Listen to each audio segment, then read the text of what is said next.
NBC 15 News starts now. Now at 6, right now the Madison School Board is debating a new plan to make sure all students, regardless of race, are successful. Madison schools have a big problem when it comes to the success of some minority students. And today, after 3 months of community input, they have a new plan to close the achievement gap. NBC 15's Chris Woodard reports. Now, no one here questions that the achievement gap is a big problem, but the new plan announced here today will try and solve it for half the cost. Okay, you got it. We need to serve them better, and we need to do it together. It's one thing everyone agrees on. The achievement gap must be closed. The argument comes when talking about how to do it. It's time to take words and move them into action. After 3 months of community meetings and public input, Madison School Superintendent Dan Nerad is announcing changes to his plan. One example of the problem, right now almost 90% of white students are graduating, compared to less than 60% of African American and Latino students. This plan has to be owned by the community, bottom line. Nerad says he wants everyone to buy in, so he listened and made changes.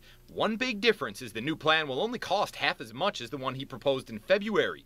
He wants to spend $55 million over 5 years instead of more than $105 million. Thank you, Superintendent Nerad. And he says the teachers need community help. It's critically important for the city of Madison to partner with the school district. Changes to the new plan include providing resources for families, connecting struggling students with mentors, and a new discipline system, moving away from suspensions and expulsions.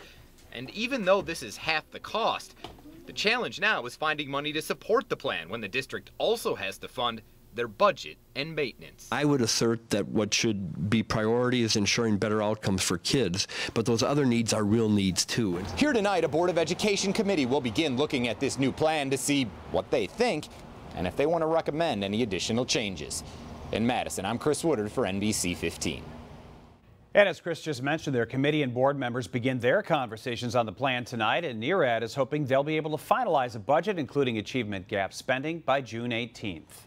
Meanwhile, multiple groups are working together to host a town hall meeting on Memorial Day weekend. The focus will be school reform, and the expert guest is Paul Vallis, an urban superintendent who has raised hundreds of millions of dollars to support academic achievement. The discussion will be hosted by the Madison and Verona School Districts, United Way, Urban League, and the Boys and Girls Club. That's Saturday, May 26th at 1 p.m. at La Follette High School.